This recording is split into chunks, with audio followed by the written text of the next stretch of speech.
Hello viewers, welcome to our channel.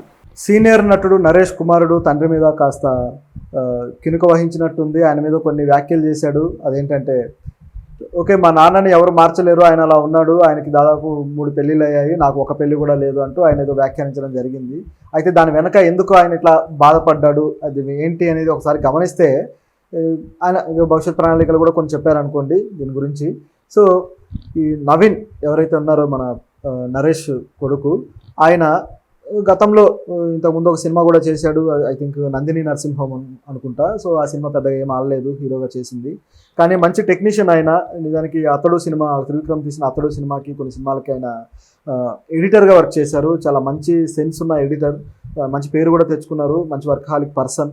So ఆయన ఎందుకో ఈ తండ్రి విషయంలో ఆయనకి కొడుక్కి తండ్రికి మధ్య గ్యాప్ ఏదో క్రియేట్ అయినట్టుంది పెళ్లి తర్వాత. ఆయన నరేష్ తెలిసిందే కదా, పవిత్ర గారితో ఆయన రిలేషన్ కావచ్చు, వాళ్ళిద్దరి ప్రేమ, తర్వాత దానివల్ల జరిగిన రచ్చ, నరేష్ గారి వైఫ్ ఎవరైతే ఉన్నారో ఆమె ముందు ఆమె దీని మీద కేసులు పెట్టడాలు, గందరగోళం జరగడం, ఇదంతా అయింది. సో ఇదంతా జరిగిన తర్వాత ఎట్లాగో ఆయన పెళ్లి చేసుకున్నారు. ఈ ఉదంతం మొత్తంలో ఏది వాస్తవం ఏది కాదు అంటే ఆయన ఒక సినిమా కూడా తీసి రిలీజ్ చేయడం జరిగింది. సో ఇదంతా చూసాం మనం. అంటే అందరికీ క్లారిటీ ఇవ్వదలుచుకున్నారు. ఊరికే ఎవరికి నచ్చిన వ్యాఖ్యలు వాళ్ళు చేయకుండా, ఎవరికి నచ్చింది వాళ్ళు రాయకుండా ఏదో క్లారిటీ ఇచ్చే ప్రయత్నం చేశారు. సో ఇలా ఆయన నరేష్ గారు ఒక లైఫ్ స్టైల్ గడుపుతూ వచ్చారు. సో మొదటి నుంచి కూడా ఆయన ఒక జాయ్ఫుల్ పర్సన్గానే కనిపిస్తున్నాడు. సో ఇదొక తరహా. అయితే రీసెంట్గా ఈ వ్యాఖ్యలను ఎందుకు చేయాల్సి వచ్చిందని గమనిస్తే కూడా, రీసెంట్గా నరేష్ గారు, పవిత్ర గారు వాళ్ళిద్దరూ మాకు పిల్లలు అవసరం లేదు, మేమేమి పిల్లల్ని కనాల్సిన అవసరం ఈ వయసులో ఏం లేదు అని చెప్పడం జరిగింది. సో విడిగా వాళ్ళకు వేరేగా పిల్లలు ఉన్నారు. ఇప్పుడు ఈయనకి ఈ కొడుకు కావచ్చు, అలాగే మరొకళ్ళు, అలాగే పవిత్ర గారికి కూడా ముందు మ్యారేజ్ నుంచి పిల్లలు ఉన్నారనమాట. సో ఇక వాళ్ళకి అవసరం లేదు అనే ఒప్పందంలో వాళ్ళు ఒక అండర్స్టాండింగ్లో ఉన్నారు.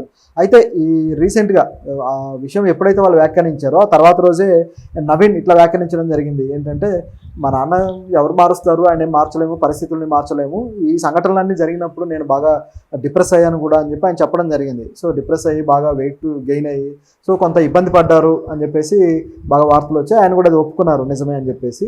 సో ఆ డిప్రెషన్ తర్వాత చిన్నగా కొద్ది రోజులకి బయటికి వచ్చి తర్వాత డిప్రెషన్ పోగొట్టుకొని ప్రస్తుతం అయితే నేను బాగానే ఉన్నాను, సో నాకు ఏ ఇబ్బంది లేదు, నేను కొన్ని ఫ్యూచర్ ప్లానింగ్స్ కూడా చేస్తూ ఉన్నాను, మళ్ళీ సినిమాల్లో వర్క్ చేస్తాను అని చెప్పడం జరిగింది.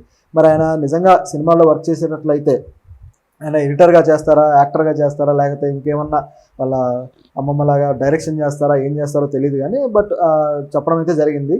సో ఇది ఇలా ఉంటే, ఆయన ఫాదర్కి సంబంధించి అడిగిన ప్రశ్నకి ఏమన్నారంటే, మా ఫాదర్ ఆయన తప్పు చేశారని నేను అనుకోవట్లేదు, ఆయనకు అలా కుదిరింది, అలాగే మరి నేను కూడా ఇప్పుడు ఈయనకు దాదాపు 45 years అనమాట ఏజ్. సో మరి మీరెందుకు పెళ్లి చేసుకోవట్లేదు అన్న ప్రశ్నకి, ఇప్పుడు నేను ఖచ్చితంగా చేసుకోవాలనేం లేదు, నాకు అలా మంచి అమ్మాయి దొరికితే చేసుకుంటాను, లేకపోతే లేదు, నా లైఫ్ ఇంతే అని చెప్పడం జరిగిందనమాట. సో చూస్తుంటే ఆయన మాటలు కానీ, ఆయన విధానం కానీ, ఇంకా ఆయన అప్పటి ట్రోమా నుంచి, అప్పటి ఏవైతే నెగిటివ్గా తండ్రి మీద వచ్చిన ఆరోపణలు ఇవన్నీ చూసిన తర్వాత ఆయన ఇంకా నెగిటివ్ ఇంపాక్ట్లోనే ఉన్నాడేమో, కాస్త దిగులుగా ఉన్నాడేమో అని అనిపిస్తుంది అనమాట.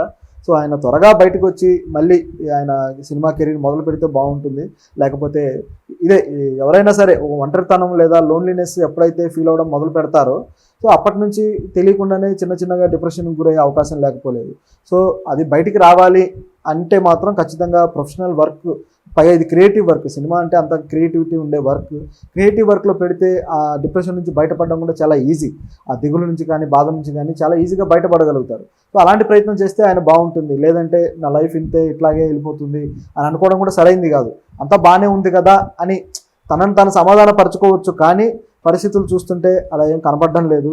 సో తను ఏదో ఒక చర్యలు తీసుకొని ఇంకా బెటర్గా తన సినిమాల నుంచి అవుట్పుట్ తీసుకొస్తే బాగుంటుంది.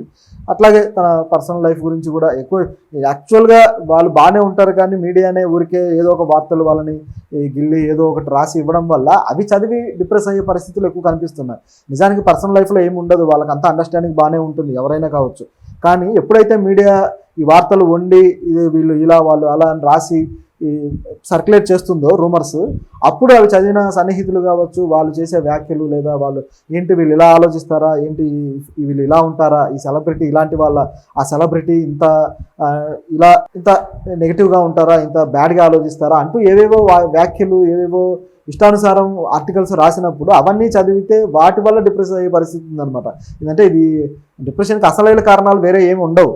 సో ఈ విధంగా అప్సెట్ అయిపోయి కాస్త దిగులు పడే అవకాశాలు కనిపిస్తున్నాయి చాలా మందిలో. ఇప్పుడు సినిమా సంబంధించి ఈయననే కాదు అనేక మంది కూడా ఇలాంటి వాటికి గురవుతున్నారు అనమాట. ఇప్పుడు సమంత విషయంలో కూడా ఆమె అనారోగ్యం కారణంగా కొన్ని విషయాలు షేర్ చేసుకున్నప్పుడు సోషల్ మీడియాలో దాన్ని కూడా బాగా ట్రోల్ చేశారు అనేక మంది. ఏంటి ఆమెకి అనారోగ్యం సినిమా రిలీజ్ అయ్యేటప్పుడే వస్తుందా, ఆమె బాధలన్నీ సినిమా రిలీజ్లో అప్పుడే చెప్తారు అని చెప్పేసి. ఆమె పత్రికల ముందుకు ఎప్పుడు రావాలనుకుంటే అప్పుడే వస్తారు, అప్పుడే చెప్తారు. ఆ అవకాశం అది అలా ఉంది. అది అర్థం చేసుకోకుండా ఇష్టానుసారం మాట్లాడడము సోషల్ మీడియాలో, అట్లాగే వార్తలు కూడా అలాగే రాయడము. పత్రికలన్నా సంయమనం పాటించాలి, కానీ పాటించవు. ఇష్టానుసారం రాయడం వల్ల వాళ్ళు కాస్త దిగులు పడిపోయి డిప్రెస్ అయ్యే పరిస్థితులు కూడా ఏర్పడ్డాయి. అది ఆమె ఒప్పుకుంది, నాకు చాలా ఇబ్బందిగా అనిపిస్తుంది ఇదంతా అని చెప్పేసి. ఇట్లా అనేక మంది ఉన్నారు, ఇవిడే కాదు చాలామంది నటీనటులు లేదా టెక్నీషియన్స్ వాళ్ళ పర్సనల్ లైఫ్లో కొన్ని స్ట్రగుల్స్ ఫేస్ చేస్తున్నప్పుడు బయట ప్రపంచం నుంచి సపోర్ట్ అనేది రాకపోగా వాళ్ళ అభిమానులు కావచ్చు లేదా మీడియా కావచ్చు, పైగా సినిమా మీద ఆధారపడిన మీడియా ఎవరైతే ఫిల్మ్ జర్నలిస్టులు ఉంటారో, ఎవరైతే వెబ్సైట్స్ సినిమా న్యూస్లు మాత్రమే రాస్తూ సర్వైవ్ అవుతున్న వెబ్సైట్స్ ఉంటాయో, వీళ్ళందరూ వాళ్ళ మీద ఆధారపడి నడిచే వాళ్ళు, వీళ్ళు అలాంటి వార్తలు రాయడము, వీళ్ళు వాళ్ళ మీద మరికొంత నెగిటివిటీ క్రియేట్ చేయడానికి ప్రయత్నించడం, ఇదంతా చూస్తే అది పారాసైట్స్ లాంటి లక్షణాలు కనిపిస్తున్నాయి అనమాట. ఇది సరైంది కాదు. మీడియాలో కూడా మార్పు రావాలి. సో ఇది ఒక అర్థం చేసుకునే ఒక సహృద్భావ వాతావరణం ఉంటే మాత్రమే వాళ్ళు బాగుంటారు, వీళ్ళు బాగుంటారు, మీడియా కూడా బాగుంటుంది అనమాట.